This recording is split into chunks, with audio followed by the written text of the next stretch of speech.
clerk will now proceed to read the orders of the day. Climate and Nature Bill, second reading. Now. Now. Dr. Ros Savage.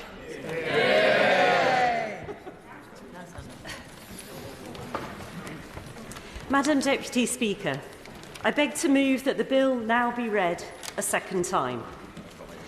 The Climate and Nature Bill has been 4 years in the making, and the enormous amount of support it's garnered from campaigners, trade unions, scientists, faith leaders, NGOs, businesses, and especially young people, means that it is both an honour and an enormous responsibility to set out what this bill entails, what it adds to existing law, and why I believe it addresses the most important existential challenge of our generation, the intertwined climate and nature crises.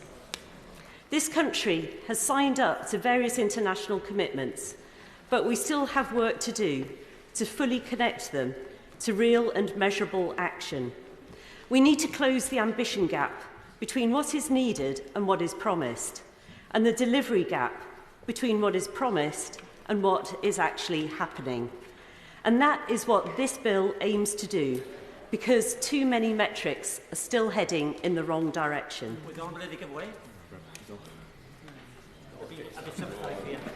I will give way. Madam Chair, it's very important when we move forward, as the Honourable Lady has outlined, moving forward together. The one omission from what the Honourable Lady has said has been the National Farmers Union. Can the Honourable Lady reassure me and others in this House that the National Farmers Union, Ulster's Farmers Union in Northern Ireland, are happy and accepted to what the bill means and the proposals that will impact upon them? Thank you. I thank the honourable gentleman for his intervention. I would be delighted to have that conversation with the NFU of Northern Ireland to reassure them on this point.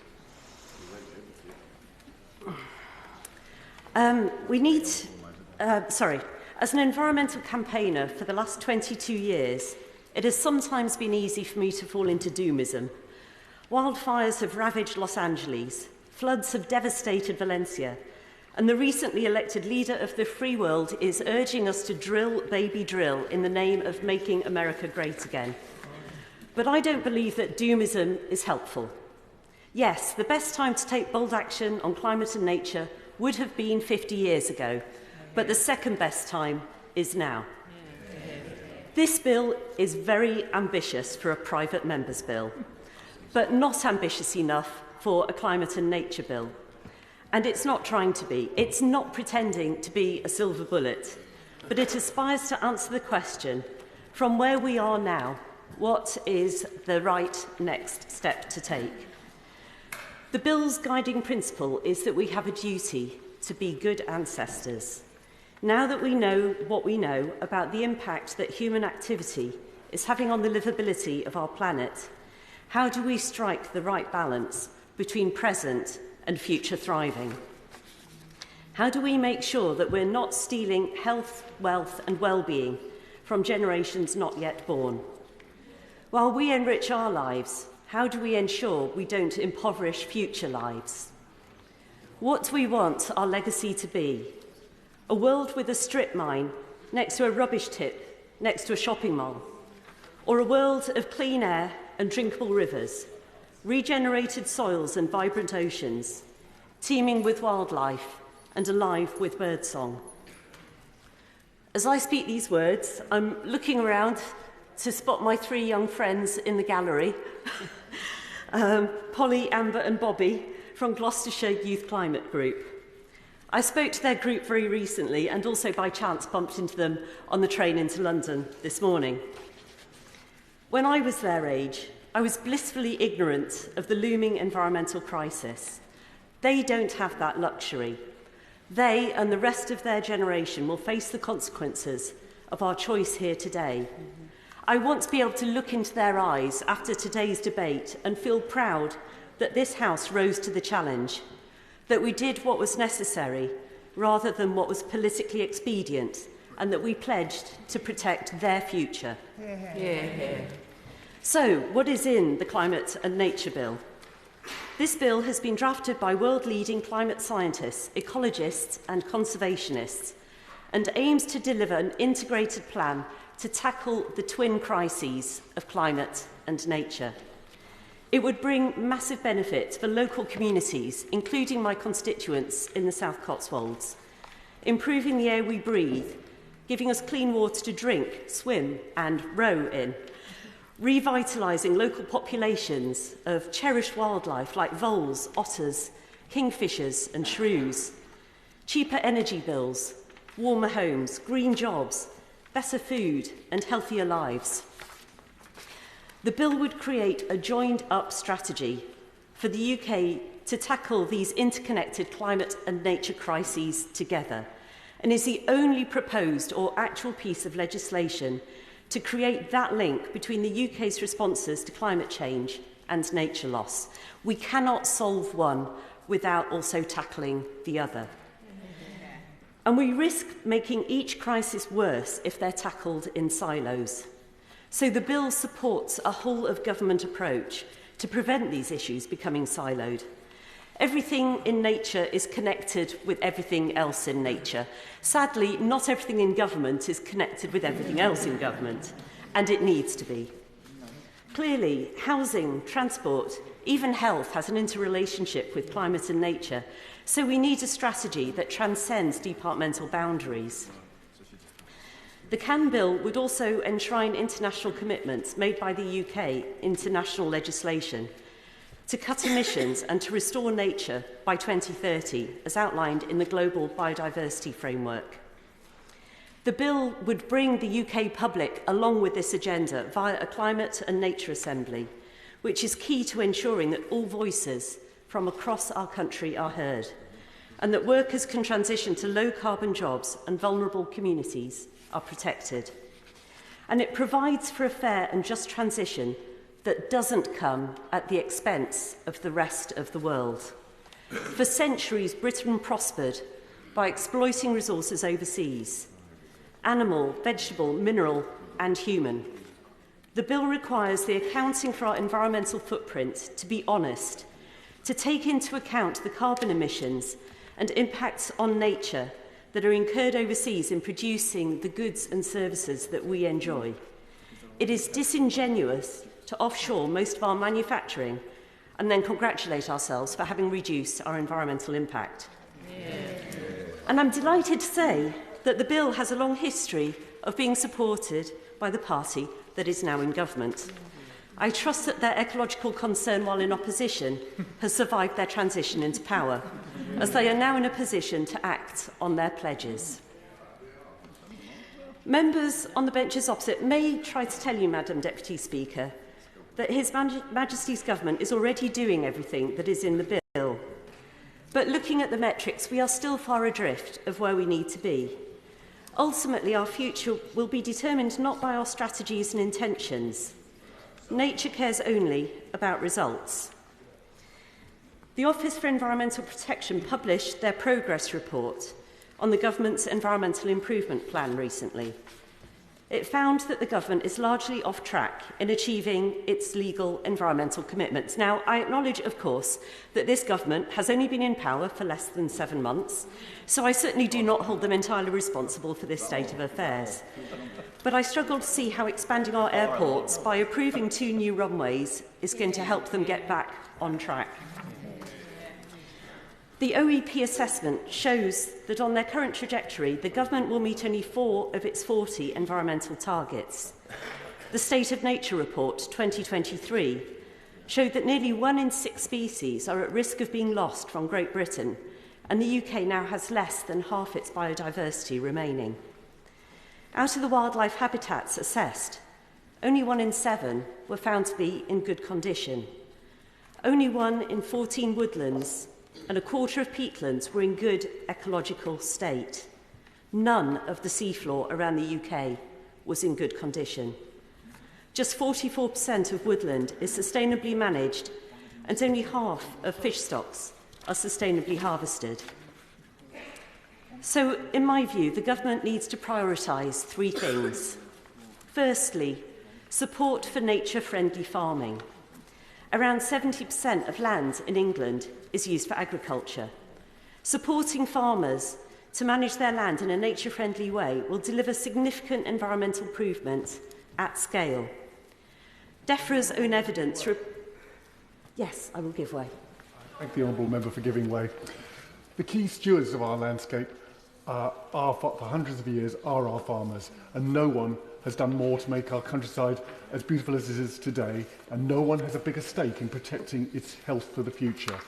Would the Honourable Member agree that the path to net zero and sustainable local food production lies through our farming community with the support provided by this bill? Or to use a kind of farming analogy, if we're going to get the best from our farmers, it's time to use rather more carrots and fewer sticks. I thank my honourable friend for his intervention and wholeheartedly agree.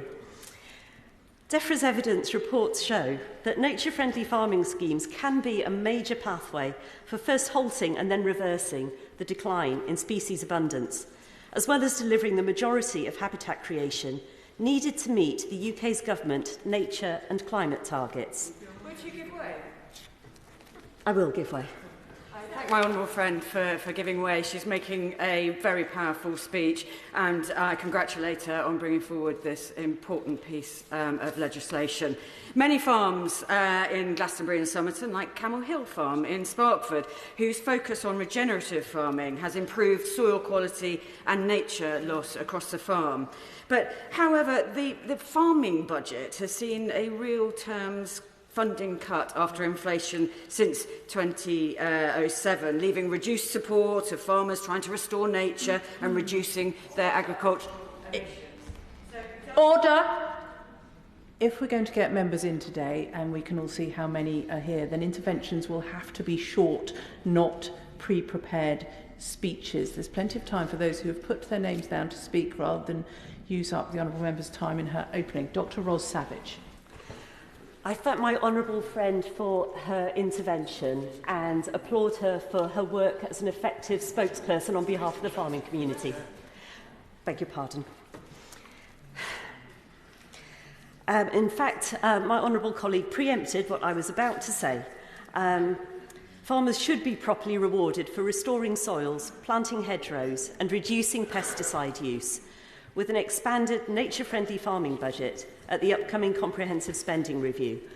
And they need a clear long-term strategy from the government so they are able to plan and invest accordingly. I will give way. Honourable Lady for giving way, and I commend her for bringing this bill forward. Does she recognise that the Sustainable Farming Initiative is actually moving to rewarding farmers more down at the bottom of the scale rather than at the high end of the scale as we would wish to see, and that to reward farmers for rotation of crops, for example, does seem to be going back to the 18th century rather than making sure that it's the high level of stewardship that is being put forward? I thank the honourable gentleman for his intervention. My understanding as a non-farmer is that actually crop rotation is a very effective way to regenerate soils. So, okay, thank you. The second priority is to create more joined-up space for nature on land. Through the Global Biodiversity Framework, the government has committed to protect 30% of land and sea for nature by 2030. With less than 5 years to meet this target, a Wildlife and Countryside Link report says that the amount of land in England effectively protected for nature has fallen to less than 3%. The government should put 30 by 30 at the heart of upcoming planning reforms to ensure that all development is playing an active role in nature recovery and expand the protected sites network by designating more significant and rare natural habitats such as ancient woodlands and chalk streams. And thirdly, Madam Deputy Speaker, urgency of delivery. The urgency with which positive actions are being implemented is lacking. The OEP states that the current rate of tree planting needs to substantially increase to achieve woodland creation goals. Meanwhile, major initiatives such as the UK Chemical Strategy, a land use framework, and the National Action Plan on the Sustainable Use of Pesticides as well as the ban on the sale of horticultural peat and the reintroduction of species such as the beaver, are delayed and long awaited. I will give way. I thank the Honourable Labour for giving way, and let me say a big thank you to her for an excellent and very passionate speech. And I can see this is clearly something that she is very passionate about and has been passionate about for a long period of time. Would she agree with me that tree planting is hugely important? Our trees are actually part of our biodiversity, but they give life to us, and actually celebrate the work that Harlow Council did in planting 5,000 trees across Harlow. I thank the Honourable Gentleman for his intervention and applaud the fantastic work being done in Harlow to increase the number of trees, which are indeed life-enhancing and valuable self-contained ecosystems. Thank you. Will the Honourable Lady give way? I will give way. I'm grateful to the Honourable Lady, and I'm also grateful to her for having engaged with me about her bill and shared with me the frustration she's had in discussing the contents of her bill with the government. Can we get to the key issue here? She talks about urgency. Is it true that the government is intent on kicking this bill into the long grass because they don't really want to be seen to be opposing it, but they don't really support it? I thank the Honourable Gentleman for his intervention. That is not my interpretation of the government's position. And we have had some fruitful conversations. I shall move on briefly to climate. While two sectors in climate, power and greenhouse gas removals, are on course to meet or even exceed the required emissions reductions, significant challenges remain in agriculture and land use, transport and heat and building. I will give way. I'm very grateful. Some have queried the urgency or indeed the need to reduce emissions from fossil fuels, but would my honourable friend not agree that with 250 people estimated to die early in Somerset alone, according to Public Health England, from air pollution, there are other reasons, as well as carbon emissions, why we urgently need to reduce emissions? I thank my honourable colleague for his intervention and wholeheartedly agree that we cannot go wrong by moving away from fossil fuels, with the implications for air quality as well as for climate. So I would call on the government to commit significant additional funding to support farmers in environmental delivery on the least productive land in agriculture. Transport has the biggest gap of all sectors between confirmed policy and the emissions reductions needed. We need to improve public transport, reduce bus fares, and increase provision for walking and cycling, and decarbonise the freight sector. Thirdly, much more needs to be done on buildings and clean heat. The Chancellor pledged an initial £3.4 billion in the 2024 budget towards household energy efficiency and heat decarbonisation. But the current Warm Homes Plan falls short of the pace and scale needed. A strong future home standard needs to be introduced this year, mandating technologies like solar photovoltaic, as per the Sunshine Bill brought to this House by my Gloucestershire neighbour and colleague, the Honourable Gentleman for Cheltenham. I will give way. Thank you. Thank you so much for giving way, and I also commend you for what you were doing on the bill.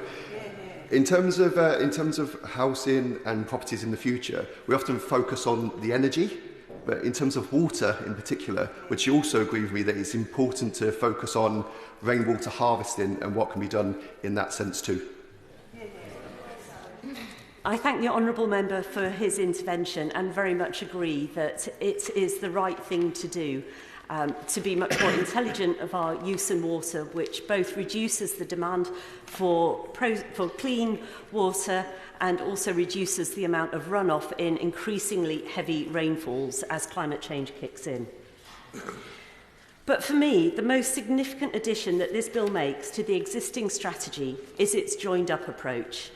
Out of the words in the title of the bill, the Climate and Nature Bill, maybe the most important word is and. Many people are aware that a changing climate is damaging nature. The wildfires in California this year have claimed millions of trees and thousands of homes. We see expanding deserts, we see melting ice caps, We see British moorlands on fire. We see natural cycles getting out of sync, so newly hatched birds, insects and amphibians no longer find their favourite foods available at the time that they need them. But what we're less aware of is how the loss of nature, cutting down forests, the warming of the oceans, intensive agriculture affects climate. This is a two-way relationship. Forests, oceans and soils are some of our most effective allies for natural carbon capture and sequestration. A healthy soil, along with trees, re-wiggled rivers and water meadows, also help to mitigate flooding and runoff, which are on the increase with ever more intense rainfall. But nature's ability to perform this moderating role and regulate climate is being compromised by the rate at which we're destroying it. We're damaging nature's capacity to self-regulate by killing and reducing and polluting and compromising natural ecosystems. Activities like deep-sea mining threaten to make extinct species we haven't even discovered yet, species that we may one day find to be enormously useful to humanity. We often hear that the UK is one of the most nature-depleted countries in the world. Nature-depleted is a rather sterile phrase. What does it actually mean? Many of the alarming stats on nature use 1970 as a baseline, just a couple of years after I was born. I remember a time when if we put bread out on the back lawn, within a minute there would be dozens of starlings squabbling over the crusts. I can't even remember the last time I saw a starling. Heading off on holidays in my father's Triumph 1200, we would have to stop while he cleaned squashed insects off the windscreen. We don't have to do that anymore. We often saw hedgehogs, mostly squashed on the road, because it turns out a fear response of curling up in a ball isn't really all that effective when the threat's an oncoming car. But I asked the House, and you, Madam Deputy Speaker, when did you last see a hedgehog? And the collapse in hedgehog populations is not entirely due to roadkill. They lost their habitats, their sources of food, their ability to range and forage as woodlands were cut down and urban gardens were fenced in. If the first half, or maybe two-thirds on a less optimistic estimate, of my life has seen such huge damage inflicted on our natural world, I hope that in the rest of my life I will see nature put well back on the path to recovery.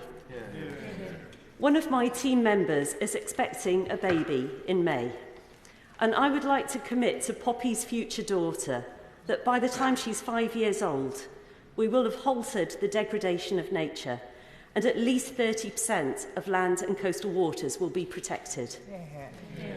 And I'd like to promise that unborn little girl that by the time she's 25, we will have reversed nature loss and will be living in harmony with nature as stated in the Global Biodiversity Framework. Will the Honourable Member give way? I will give way. Thank the Honourable Member for giving way and for her truly impassioned speech. Thank you on behalf of these benches for your work on this bill.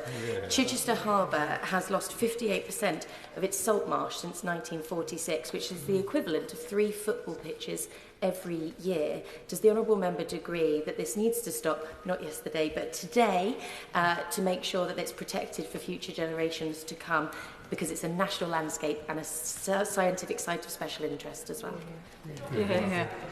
I thank my honourable colleague for her intervention. I know Chichester Harbour well, and I absolutely agree with her that this is vital work.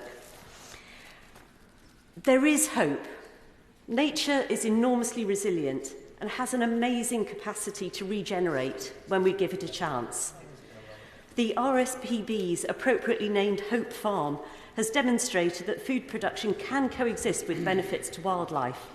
Breeding bird populations there increased by 177% over a 12-year period. And we need to encourage people to get involved, a new kind of land army working together for nature. We need to unlock that local knowledge, energy and passion for nature that I see every day in my constituency of the South Cotswolds, and as I'm sure every other honourable member here has also seen, regardless of whether their constituency be rural or urban.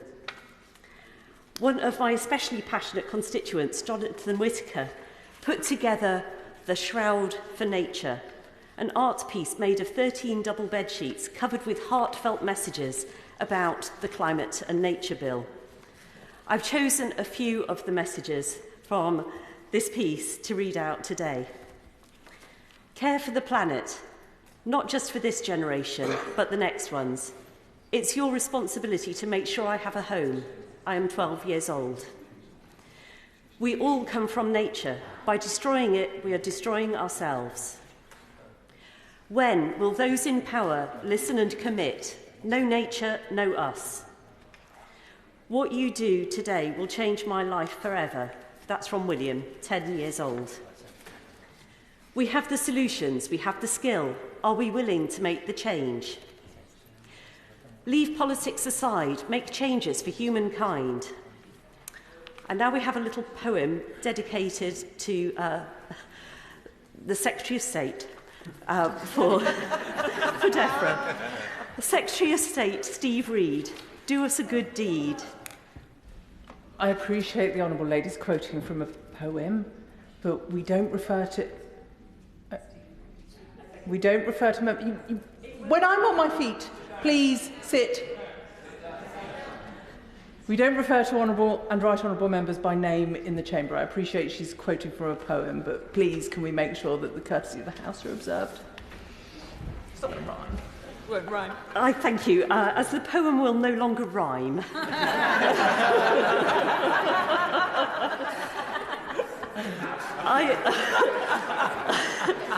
I shall move on to the second half of the poem. Make the powers pay and make the waters clean for our play. And I better skip the next quote as well, as it refers to the Prime Minister rather too directly. I hope that the next line is not going to get me into further trouble. We blooming elected you, listen to us. And to end on a more positive note, you have a chance to do something important and good, so please do it. Back on safer ground. In conclusion, I'd like to share a few words about why this bill matters so much to me personally. After I had my environmental wake-up call 22 years ago, I wanted to find a way to draw attention to my environmental message. And for reasons best known to myself, it seemed like a good idea at the time to embark on a series of massive ocean crossings alone in a rowboat, using my expeditions as a campaigning platform, getting my message across through blogs, social media, podcasts, talks and books. So for 7 years, I rowed solo across 3 oceans, the Atlantic, Pacific and Indian. At the risk of stating the obvious, it was really, really hard. Spending up to 5 months alone at sea, rowing for 12 hours a day.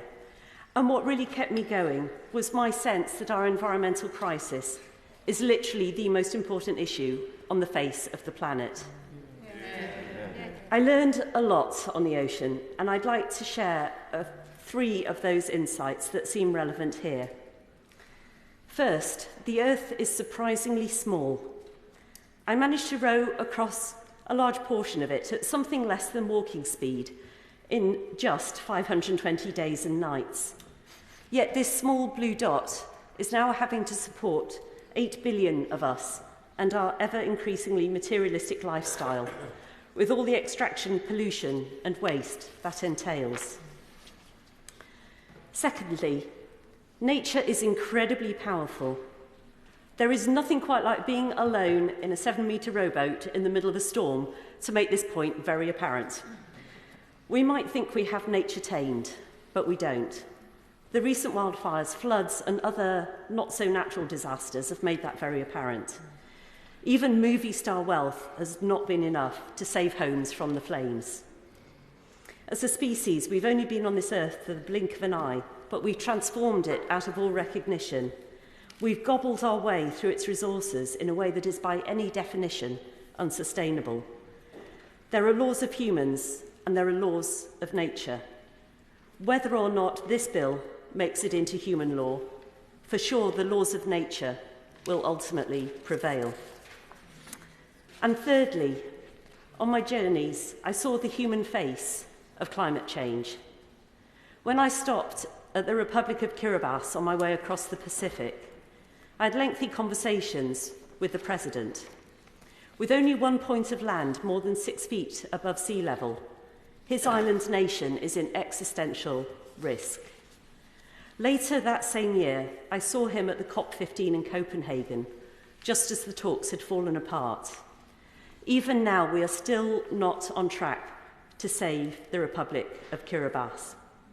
15 years later, how would we feel if our island nation, where we'd been born, grown up, and where our ancestors were buried, was about to disappear beneath the waves? So this bill is about more than targets and strategies. It is a covenant with the natural world and with future generations. It is our promise to threatened species like the turtle dove, the hazel dormouse, and the red squirrel, to the black poplar, the paperbark maple, and the star magnolia, to the European eel, the Atlantic salmon, and the Arctic char, that we will not abandon them to extinction. Taking bold action on climate and nature is the best way for the government to demonstrate true global leadership and to do what is right, knowing that in the long run, the cost of inaction is far, far greater than the cost of action. Are we willing today to do what is required in the long term, rather than what is expedient in the short term? Are we willing to do not what is politically possible, but what is scientifically necessary to ensure a future for our planet? The choice is ours, and the time is now. Let us be the generation that chose to save our natural world, not the generation that stood by and watched it die.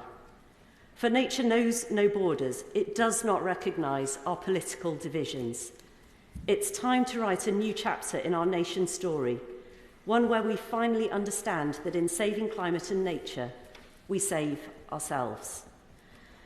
I invite my honourable colleagues to look at my young friends in the gallery, look them in the eye, and show them that you are willing to do the right thing for their future. I commend this bill to the House. Yeah. The question is that the bill be now read a second time. Clive Lewis. Thank you very much, Madam Deputy Speaker.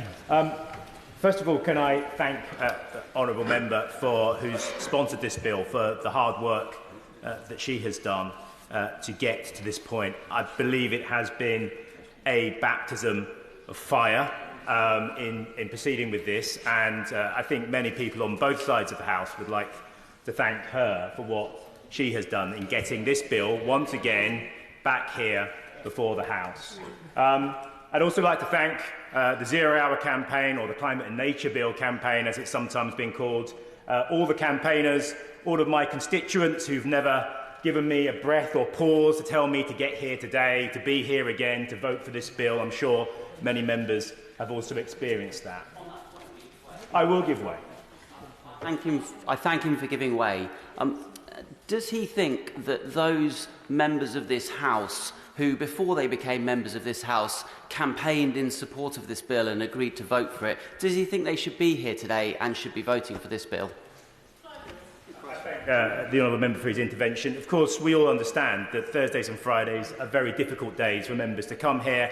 It's time in a constituency. Many people have family commitments, and I wouldn't for 1 second want to stand here and judge anyone for what they may have going on in their personal lives or in their constituencies. But I know that most of the members on both sides of the House care deeply and passionately about this and are here, if they can be, for good reason. And I know many who couldn't be here today. Some have sickness, some have other commitments, but I'm sure everyone who is here today will make a fantastic contribution. Those that can't be here, I'm sure, are still rooting from it and punching the air at their TV screens. So, to continue, Madam Deputy Speaker, I think one of the reasons why we've had so many people come to us, so many of our constituents, why this has made so many headlines, is because it's emblematic of the fact that people feel that there is a shortfall between political ambition and on-the-ground delivery of what we all know needs to happen.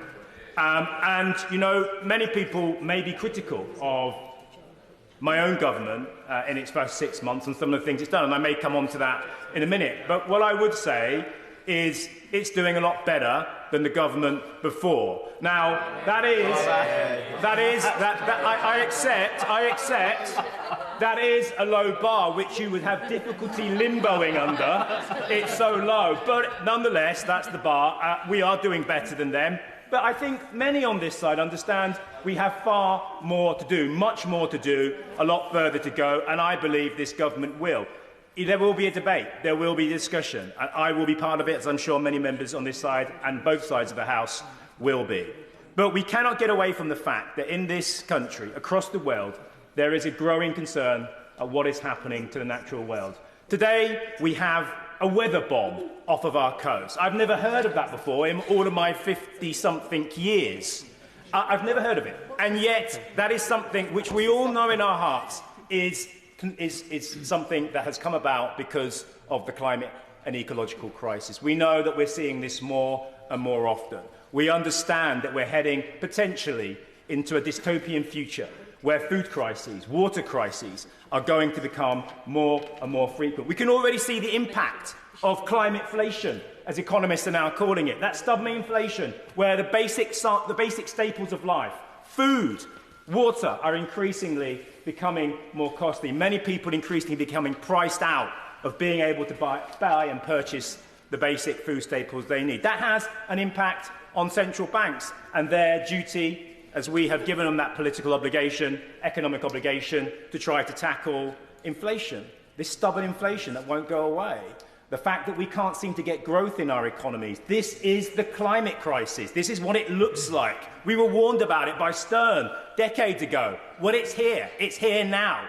And we need to do something about it. And we need to do a lot about it. So I can hear the honourable member chuntering away there. He's more than welcome to make an intervention if he wishes. But I'll continue then in that case. So we understand the situation. I thought the honourable member outlined very clearly, brilliantly in fact, the scale of the challenge before us. The fact that 47% of the biodiversity in this country has been completely obliterated. We're one of the most denuded when it comes to biodiversity and wildlife in the world. The only other country, I believe, or one of the few countries ahead of us, is Singapore. It's at 30% of the natural world that it has left. That is on the edge, a tipping point for ecological collapse, and we're not far behind. 90% is where we should be, and we're on 53%. We need to improve, we need to move ourselves, we need to act. This bill can help do that. I wanted to talk a little bit about some of the things that I think have happened which we in this place still don't quite get, and that is the interconnectedness between climate and nature. I thought the honourable member discussed that very well. I wanted to tease out a little bit there in the fact that many of us now see tackling the climate crisis as an economic opportunity. And I understand, and I think there is a lot of mileage in that, but it's quite possible to tackle the climate crisis, to build solar farms, to build wind farms, to do all of the things that we think can decarbonise and yet still kill the planet in terms of its biodiversity. It's entirely possible to do both, and I think we have to ensure that now we have got climate, or many of us in this place have got the climate crisis. Now we need to understand the nature crisis and the crisis of biodiversity. And in my own constituency in Norwich South, we had something called the Western Link, which was a massive road that was going to go through an ancient woodland. And yes, there were bats. I would give way, yes. I don't want to give the honourable member a lesson in geography, but he will recognise that the Western Link Road is in my constituency and not his. Obviously, I like to expand the borders of Norwich South as far as possible. I will caveat that by saying it's a big issue in my constituency, and many of my constituents will use that road if it was ever to be built, which hopefully it won't be. I've opposed that, as have many people, and I think that road may now no longer be built because of public pressure. But it's instructive, because we were told that if we wanted economic growth in Norfolk, that we had to build this road, that it was necessary. So I was invited down to the ancient woodland And yes, there were bats there. And we went down, and I looked, and I know that the carbon offsetting that was being proposed would have meant the planting of tens of thousands of new saplings to replace this ancient woodland and ensure that the carbon sequestration took place and we could still hit our climate targets. And I went down there, and I saw flint axe heads, I saw an ancient oak woodland that had been there for tens of thousands, possibly hundreds of thousands of years. And the complex biodiversity that was there, the insects, the birds, the mycelium networks underneath the ground, it was beautiful. You could feel how old it was. And it was going to be bulldozed over and replaced with tens of thousands of saplings somewhere else in Norfolk. I will make some progress if that's okay. And at that point, I understood it's entirely possible to hit your climate targets as you rip up and destroy this 10,000, 50,000-year-old woodland. And at that moment, I realised I could never allow this road to be built, because we can look at the Amazon forest and campaign about the Amazon forest and what shouldn't be happening there. But what about in our own backyards? What about there? And I think there's a question for this government, my government, any government, which is about growth. What kind of growth do we want? No one's answering that question. Do we want sustainable growth? What is growth about? What are we growing? Are we growing just pollution in our rivers? Are we growing roads that go through ancient woodlands? Yes, that's growth. But is it the growth we want? Do we not want to see a growth in well-paid adult social care? Do we not want to see a growth in renewable technology? Do we not want to see a growth in rewilding? Do we not want to see a growth in sustainable farming? These are the areas that I want to see economic growth. I don't want to see growth that comes at the cost of my daughter and her generation's future. That's the kind of decision that we in this country and this government has to make. And I'm afraid to say that you cannot have growth on a dead planet. Politicians need to understand that. And for too long, we haven't. You cannot pick growth out of the air and say biodiversity will come in second place, climate will come after. They're all interlinked. You can't have a viable economy unless the climate and nature of your country, of your economy, is working as well together in unity, in synthesis. That's what needs to happen. So I will give way.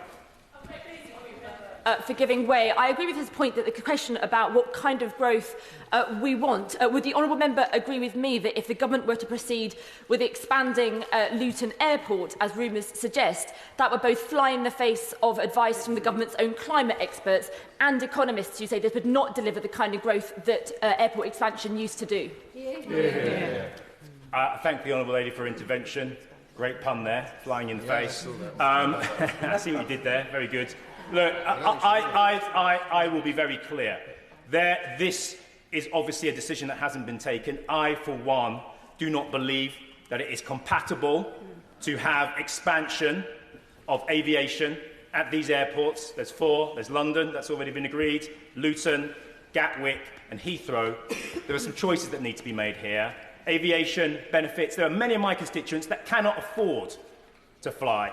Okay, this is, I'm afraid to say, when it comes to choices, everyone wants to see our constituents benefit from the economy. But as we're at the direction that we're heading, and if we go down that path, and I'm afraid to say we've taken the wrong direction, there will be many people on this side of the House who do not want to see that, many on that side. So I believe it's incompatible with having a genuine approach to biodiversity and climate by expanding Heathrow aviation, and I believe the Climate Change Committee have already stated, before we even get to the 7th climate budget, that this is something that shouldn't be happening. And I'm afraid that's a conversation we're going to have a very hard, honest conversation about. But from my perspective, I don't think that should be happening. So I'm going to conclude now. Yes, okay, thank you very much. I'm really grateful to my honourable friend, and particularly want to pay tribute to the honourable member for bringing forward this bill, all the academics and campaigners behind it. But listening to the debate, I think the one point that we really do need to draw out when carrying out the analysis is that we need robust scrutiny, and we need to be able to hold government to account through tighter mechanisms. Does my honourable friend agree that it's absolutely crucial in the mechanisms within this bill that they are expedited in order to ensure that government get onto the targets that we've all been talking about? I thank my honourable member for her contribution, also the work that she's done on climate and nature throughout her political career. Yes, of course I do. Look, everyone understands in government there are pressures on ministers. There are pressures from the Treasury, there are pressures from business, there are pressures from different vested interests, many of them big, many of them powerful, many with big PR wings, many of them with being able to lobby ministers in ways that many of our constituents can't, in ways that nature cannot. Squirrels, bats, newts cannot lobby like BlackRock and others who want that economic growth, who want to make that profit. So yes, it does need to be locked in, it does need to be legislated, and that's what this bill is all about, because there is a choice. There have been organisations and individuals, billionaires, can't stop hearing about them, who have benefited very much from the last 50 or 60 years of propitious growth and wealth building. I will make a little bit of progress because I need to conclude, because I believe other members do want to take part. We have to understand that there have been people who have done very well from this growth. And the problem with growth is this, that in unequal societies, when you get that GDP growth, if you bulldoze over those beautiful woodland forests, if you expand those airports and you get that GDP growth, I will continue and make progress. If you get that GDP growth in deeply unequal societies, it is the top 1%, the top 5% who accrue those benefits. As someone, a woman in the Brexit debate, a working class woman in one of the debates was told that the EU, and I was a Remainer, the EU has given you, you've never had it so good. You've had growth of 3-4% for so many years. And she stood up and she said, but that's your growth, not our growth.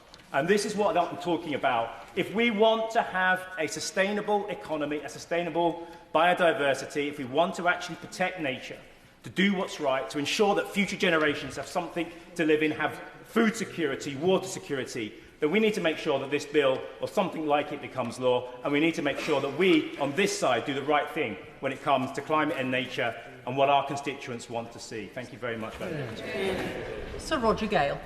Thank you very much, Madam Deputy Speaker. I congratulate the Honourable Lady on her good fortune in securing a place in the ballot to be able to introduce a bill that I believe to be very important, and I'm proud to be a sponsor of it. If it is deeply flawed in places, we all know that. I don't know a private member's bill that when it starts out on its journey is perfect. I've been here for quite a long time. But I hope and believe that this bill will receive a second reading, and if it comes to a vote, then I shall most certainly be supporting it. Yeah.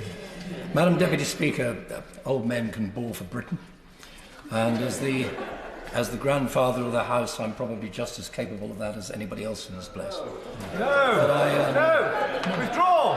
Withdraw! But as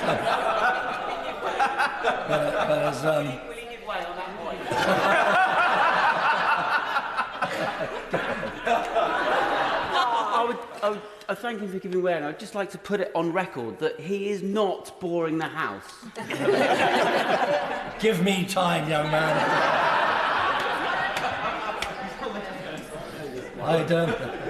At the risk of going down that path, I'd like to take just a short ramble down memory lane.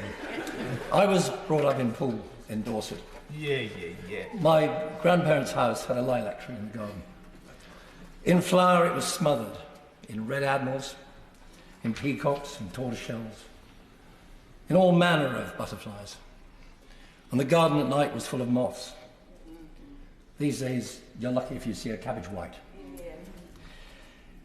The little house that we lived in was on the edge of Poole Park Lake. I used to go and play in the park on a daily basis. I'd pluck conkers from under the trees during that season. And I saw stag beetles in abundance. And the hedgehogs that we've heard referred to roamed free. And out in the hills alongside Cerne Abbas in Dorset, I was able to walk country paths where my father and I saw foxes, foals, stoats, weasels, rabbits, and up above in the sky, birds of prey feeding on. On that point, Where are they now? The World Wildlife Fund says that in the last 50 years, which is well within my lifetime, but sadly not within the lifetime of most, but not all of the members present, our wildlife has been depleted by 73%. On that point, will you give way? I will now give way. I'm very grateful to you for giving way as a honourable member from Poole. I recognise those places, and I wonder whether he would like to work with me to congratulate Dorset on being one of the only places in the country where we have actually now turned around the depletion in nature, and we are increasing our nature and restoring, through people like Mark and Mo Constantine, things like ospreys and other birds of prey, to our wonderful county. With great respect to the Honourable Lady, and she is fortunate to be allowed to represent a beautiful place.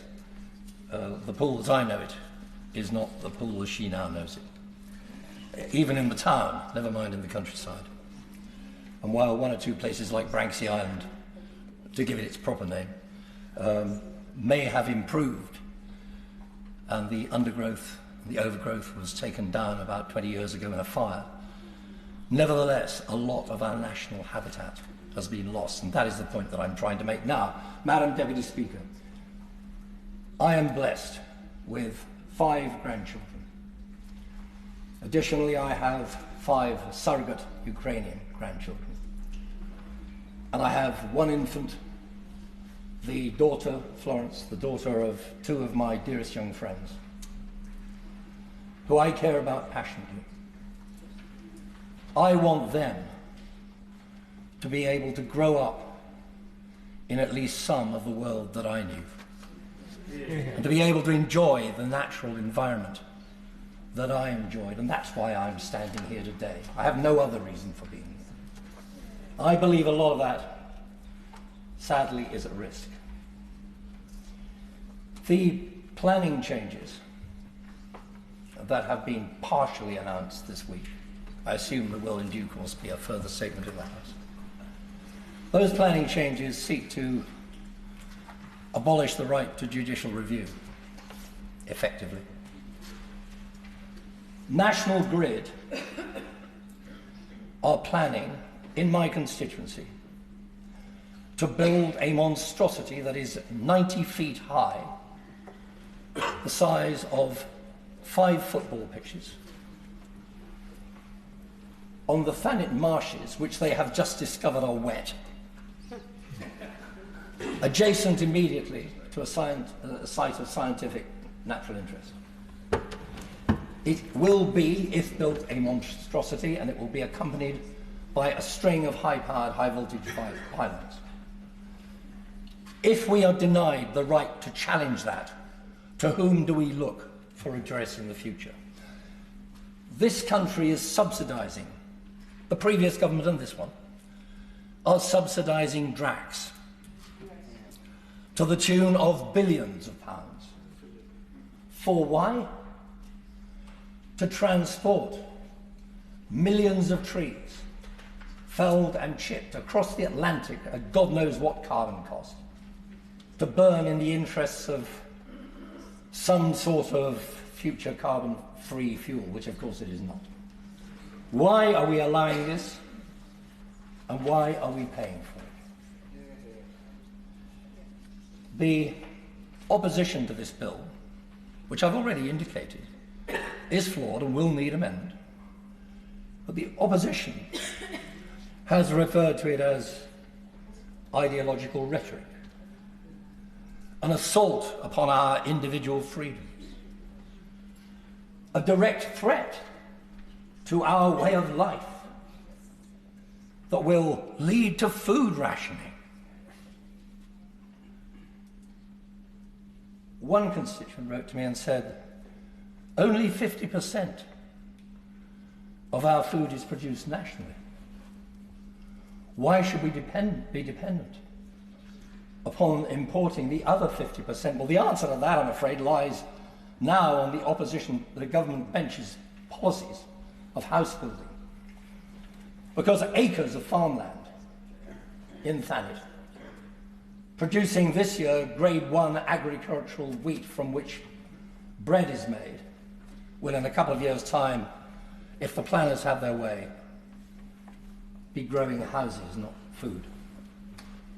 And the National Farmers Union has said, please do not undermine the UK agriculture by importing agricultural products produced to different environmental standards than here. A couple of weeks ago, I was visiting a friend in Thanet who allowed me to hold a facsimile of the skull of a part of the skull of a Tyrannosaurus rex. Teeth were about 9 inches to a foot long. Those beasts that ruled the earth have been extinct for millions of years. We are supremely arrogant if we believe that drill, baby, drill is the answer.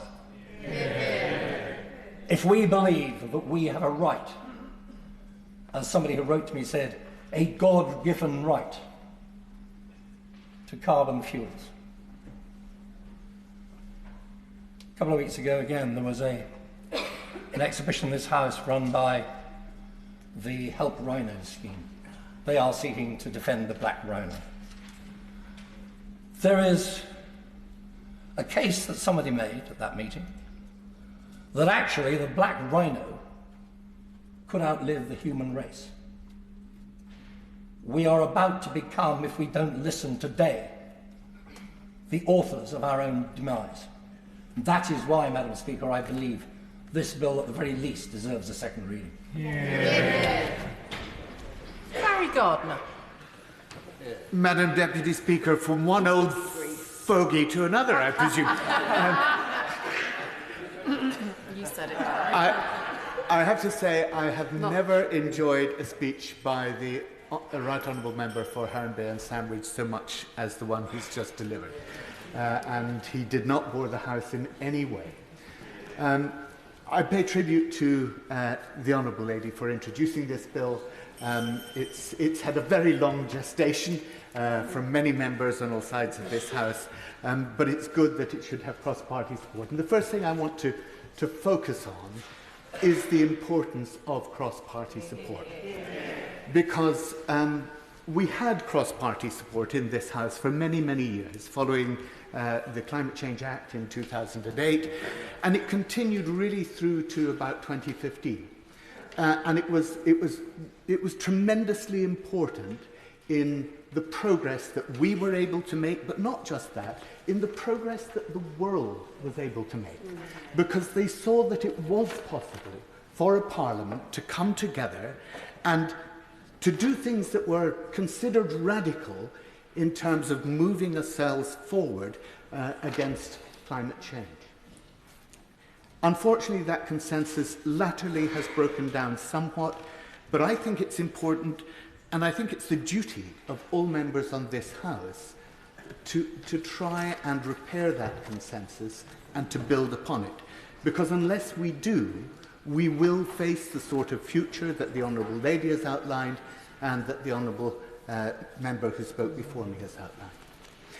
I want to pick up very quickly, because I'm conscious of so many people wanting to speak in this debate, on three issues within the bill. The first of those is in Clause 2, Section 2, where it talks of the strategy must include annual interim targets consistent with the achievement of the objectives. The objectives, both the climate and nature target, great that she's made the link, the bill makes the link between the two, that's fundamentally important. I just want to counsel against annual targets in this respect. What we know, and it's well documented in the OEP report that the Honourable Lady referred to, as well as in the Climate Change Committee's reports, and that is annually we see natural fluctuation in what's happening. And this happens, sometimes it's because of the El Niño effect, sometimes it's for other reasons. And nobody in this House will be more familiar with the El Niño effect than she has on oceans. So I think it is important that we understand that sometimes an annual target, to be consistent with the 5-year targets and the overall long-term target, will actually look as if it's going backwards if it's set on an annual basis. So I just think that's an area that we need to look very carefully at in the bill. The other issue that I would pick up from the bill is in Clause 3, Section Clause 3, the establishment of the Climate and Nature Assembly. Now, it was a wonderful thing when the 7 select committees of this Parliament, in fact, of the last Parliament, I should say, came together and convened a People's Assembly on the climate. And that was a wonderful moment for this House, I think, because instead of us telling the people, this is what you've got to do, it was the people telling us, this is what we want you to do on our behalf. And it was really important that that took place, and I think it's great that she's got this in the bill here. But I would point out very gently to her that actually some of the issues that were raised by the Climate Assembly disagreed on some of the things that the Committee on Climate Change was telling us is essential to do. And the 66% that she has here is actually quite a low threshold. And sometimes it was very clear in the report that came from the Climate Assembly that people were not prepared to go as far as the Committee on Climate Change and other natural organisations like the Nature Conservancy Commission and so on, and the NCC, believed it was imperative that we should. So there is, I think, in this part of the bill, a failure to connect up who actually is in charge here. Because it says it has to be included in the strategy if it's recommended by 66% from the Assembly. And I just think these are areas that we will need to go through in some serious detail. The other point, very briefly, final point I wanted to make, so important that the bill talks about the impact of climate and biodiversity and nature on each other. And that's where I want to pick up on exactly what the grandfather of the house, as he styled himself, said earlier, and that is with drax. We are going down absolutely the wrong road with drax. And I understand the reasons why. Drax Power Station provides, I think, 4% of UK electricity in the power sector. So it's seen as an important area, and if we take it away, the question is how will we then fill it? But we cannot allow the damage that is being done to old growth, to virgin forests that we know is happening in Canada. More than that, it has been said by the noble Lord Burton and other place, who has also seen some of the whistleblowers' accounts, as I have, which make it clear not only that Ofgem were correct when they said in their investigation, in their inquiry, that they had misreported the sustainability of the feedstock that they were using. We have seen from the whistleblowers that actually they deliberately misreported it. And that means that the people who are concerned in Drax are not fit and proper people to run that company. And we should not be paying them. At the moment, I think it's £9 billion, and we are now to take a decision as to whether we will subsidise that even further. The impact on biodiversity is disastrous. The impact on the climate is not within the time frame that we need. They say it is renewable, but not in the time frame that we need for the 2050 targets. And it's really salient that the previous Secretary of State, after she ceased to be the Secretary of State, then said, well, we knew all along that this was not sustainable. Well, perhaps she should have done something when she was Secretary of State, if that's the case. But we are now in that position on this side of the House, and we must act to ensure that no further subsidy is paid to Drax. Simon Hoare. Thank you very much indeed, Madam Deputy Speaker. And I rise in support of this bill as a co-sponsor of it. I want to congratulate the Honourable Lady for South Cotswolds for not just introducing it, but the way in which she introduced it, and echoing the Honourable Gentleman for Brent, congratulate my right honourable friend, the member for Herne Bay and Sandwich, for what I thought was a truly outstanding speech. As a number of people have referenced, we only have temporary hold of our planet. So let's start with a good old biblical quote of Genesis 3:19. For dust you are, and to dust you shall return. We only have the lightest of steps on our planet, and we need to remind ourselves of that. The arrogance that we have taken onto our shoulders as the apex species, that we can do anything, and somehow some brain box somewhere will find a way of ameliorating or attenuating against it at some point. So therefore, whatever we do doesn't matter, is, I think, now should be part of historical political thinking. And in that respect, the Honourable Gentleman for Norwich North, or was it South? South, forgive me, Norwich South, was absolutely correct. I want to speak, Madam Deputy Speaker, if I may, to my colleagues and to my party, and to those who would describe themselves as centre-right in the political spectrum. Conservatives conserve. We are and have been champions of a notion of handing things on to successor generations. Now that has to mean, in today's parlance, not just physical capital of pounds, shillings and pence and assets, but also natural capital as well. Yeah. We have in our party, in my party, a very proud track record on these issues. Innovative.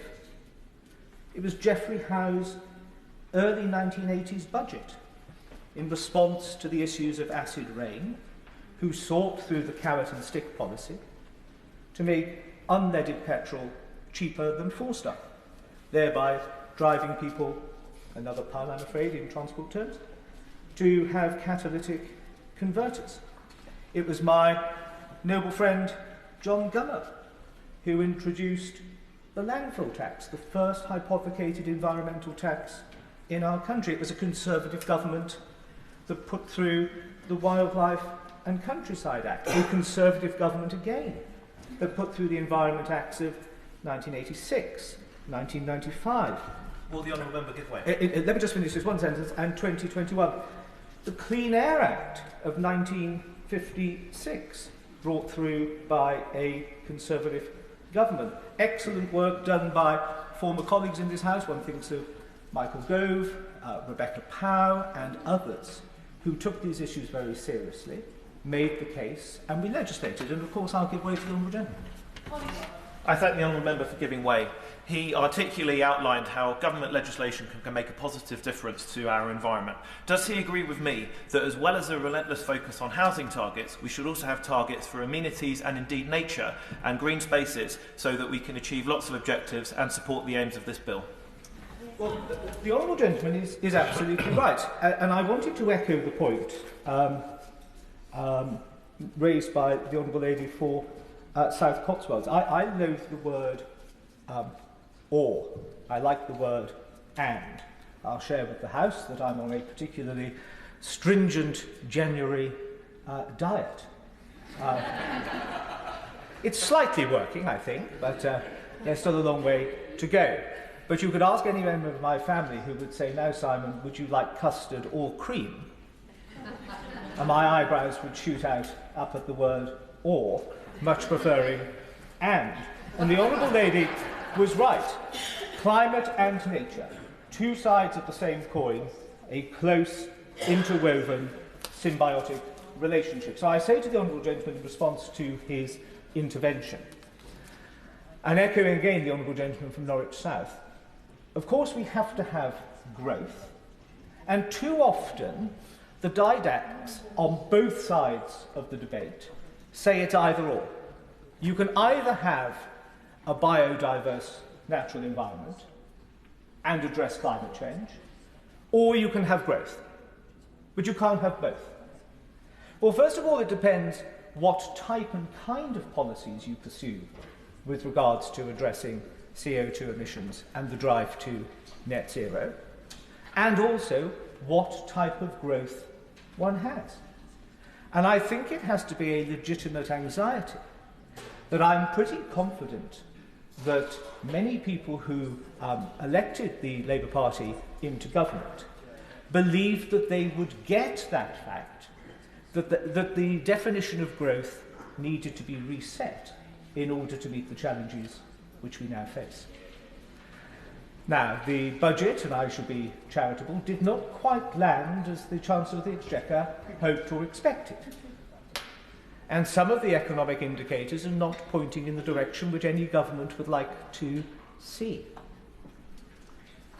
I hope it won't fall on deaf ears, and the two ministers on the front bench have a long, respected track record in addressing these issues when they stood on or sat on these benches, and I hope that they will continue that now they sit on the Treasury bench.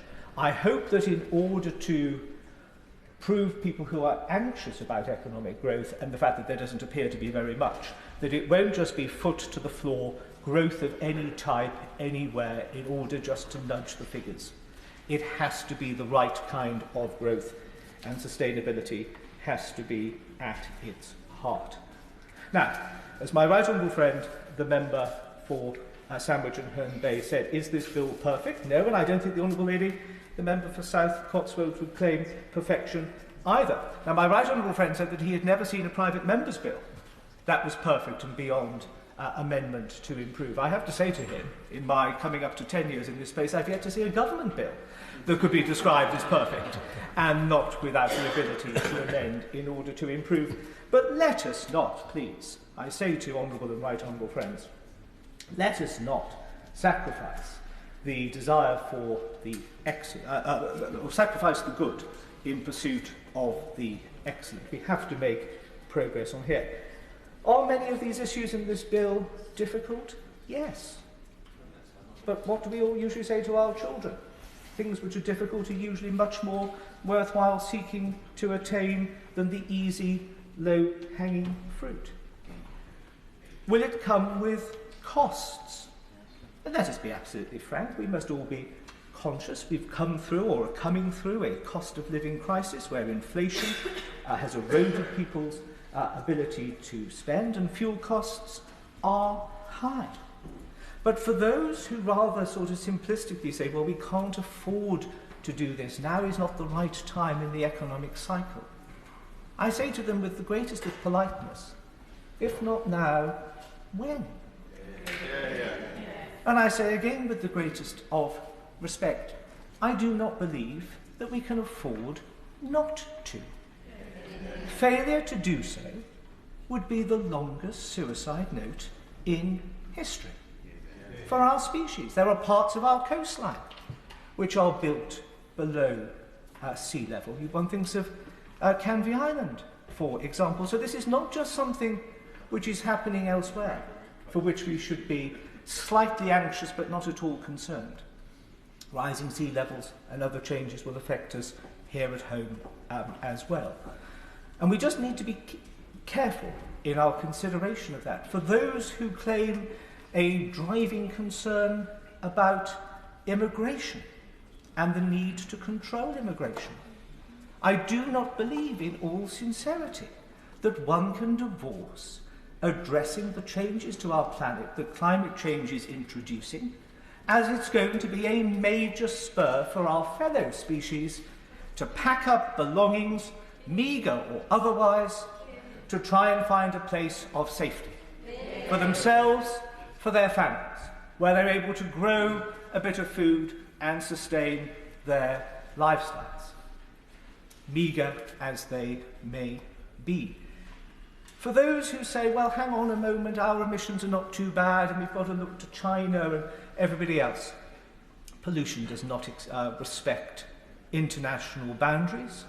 It moves on the tide and on the winds. We have lulled ourselves, Madam Deputy Speaker, into a sense of false security, because in essence we have exported the production of many of our commodities needed, desired and wanted to overseas production. And we have said, but look, our manufacturing emissions have gone down.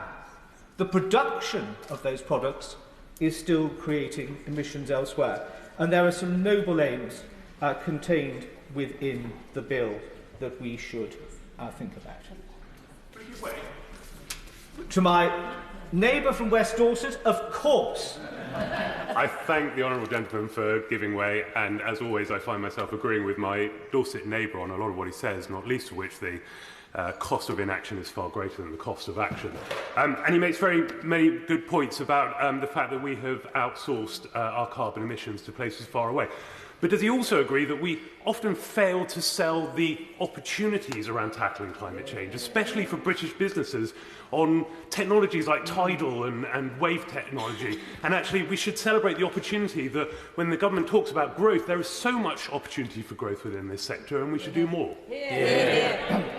Well, this is getting rather worrying, because I agree with my neighbour, the honourable gentleman for West Dorset. Either he's doing harm to his political career, or I'm doing harm to what might be left of mine.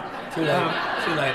But I shall leave that to my honourable friend, the Deputy Chief Whip, in his little red book to jot that down. But he's absolutely right. I remember vividly, Madam Deputy Speaker, and I find UK manufacturing really strange in this respect, because the trajectory of policy for these last several years has been very clear. We're not trying to make the petrol combustion engine go faster. We're trying to find ways to make EV vehicles be more reliable, less costly, travel further, etc. Why UK PLC manufacturing hasn't grabbed hold of that as a fourth industrial revolution in the way that our forefathers did at the start of the first industrial revolution, and lead that in, and I think we've got to look to private equity and others to invest. And I well remember, whilst I was pleased to see an investment in a solar farm in my constituency, I went to visit the site to see where it was all going to go, how it was going to plug in, etc. And I asked the question, if you broke down a solar panel, where did the component parts come from? Not a single component had been manufactured in the United Kingdom. Shameful. They had come from about 12 different countries, and the only thing that we had done was assemble them. So I say to our entrepreneurs, I say to our leaders of industry and commerce, we are better than that. We are not just assemblers, we are makers, we are innovators. We are an island race that has worked on free trade of exporting values and ideas and products across the surface of the globe. This is a time for us to lead in this export of actual hard power to drive forward an international alliance on these important issues. Dorset is well represented this morning, to my honourable friend for Christchurch, of course. Well, I'm grateful to my honourable friend for giving way. He hasn't mentioned China specifically, but China is still intent on increasing its CO2 emissions until at least 2030. And as a result, is able to compete unfairly with what would be UK enterprise if we hadn't put a stranglehold on that because of all these restrictions, regulatory restrictions. So how does my honourable friend expect to deal with the issue about China?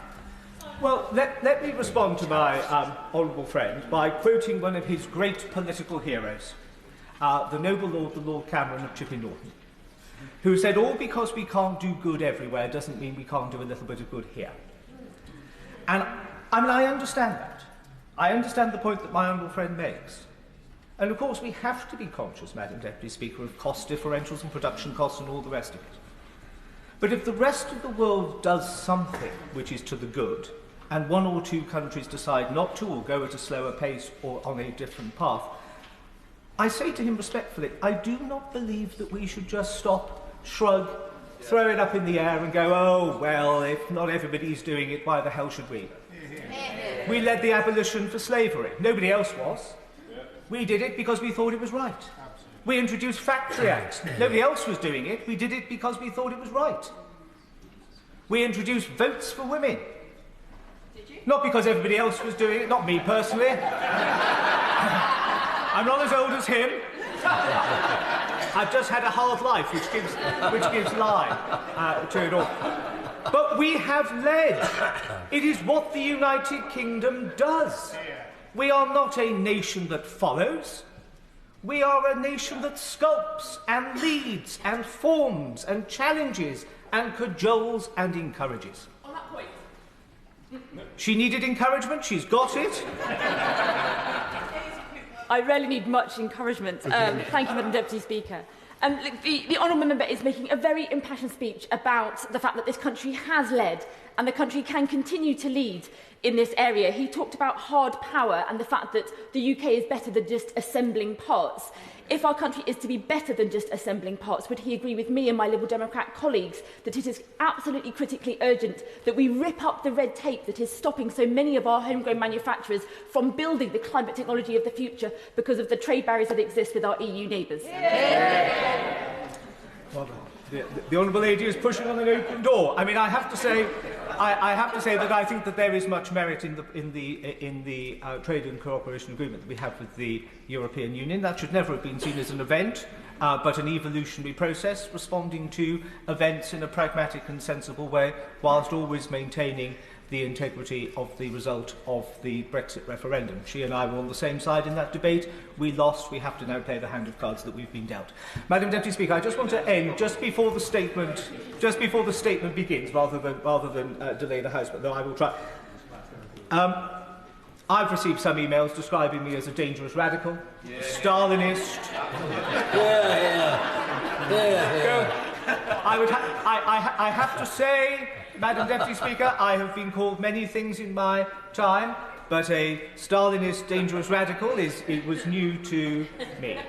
My constituency of North Dorset is about 440 square miles, of which only 12% is built upon. The rest is open farmland, hill land, ancient woodland, etc. I had hoped, Madam Deputy Speaker, I might be able to finish by speaking, but I'm just getting into the romantic prose. So I noticed that the clock stands at 10:59. I understand that you want the statement to begin at 11. I'm now in just a minute talking down the clock without deviation, repetition.